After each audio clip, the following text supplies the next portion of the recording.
तो बड़ी खबर अफ्रीकी देश तंजानिया से, जहां पर 700 लोगों की मौत हुई है। राष्ट्रपति चुनाव के बाद हिंसा हुई और इस हिंसा में 700 लोगों को अब तक अपनी जान गंवानी पड़ी है, जिसके बाद पूरे देश में सेना की तैनाती कर दी गई है।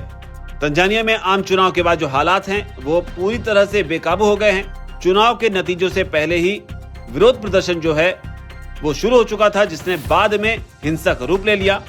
कई रिपोर्ट्स में दावा किया गया है कि इस हिंसा में करीब 700 से ज्यादा लोगों की मौत हुई है, लेकिन इस बीच सरकार की ओर से किसी भी आधिकारिक आंकड़े की जो पुष्टि है वो अब तक नहीं की गई है और बताया जा रहा है कि यह संख्या अस्पतालों में भर्ती और मरने वालों के आधार पर जारी की गई है, जो कि विपक्ष की ओर से जारी की गई है। लेकिन इस हिंसा के पीछे की जो बड़ी बात है वो ये है कि तंजानिया में जो आम चुनाव हुए थे, इनके नतीजों के आने से पहले ही सत्ताधारी पार्टी पर फर्जीवाड़े के आरोप लगने लगे।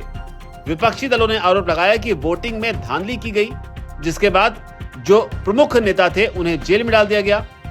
इसी के विरोध में हजारों लोग सड़क पर उतर आए। देखते ही देखते विरोध प्रदर्शन भयानक हिंसक हो गया। आगजनी और सुरक्षा बलों के साथ जो झड़पें थी उसका दौर शुरू हो गया और देखते ही देखते हालात बद से बदतर होने लगे। हालांकि कर्फ्यू लगाया गया, इंटरनेट पर बैन भी किया गया, लेकिन बावजूद इसके इस हिंसा में अब तक 700 लोगों ने अपनी जान गंवा दी है। एक बड़ा आंकड़ा है। हालांकि नतीजों की अगर बात करें तो चुनाव के जो परिणाम आए हैं उसमें जो सरकार सत्ता में थी उसे भारी बहुमत मिला है।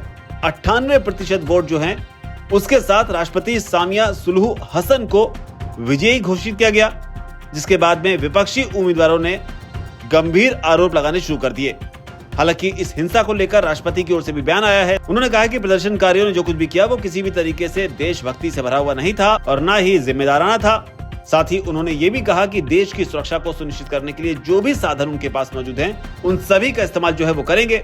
फिलहाल जो बड़ी अपडेट है वो ये है कि आर्मी ने मोर्चा संभाल लिया है, इंटरनेट को बंद कर दिया गया है, कर्फ्यू जो है वो लगा हुआ है।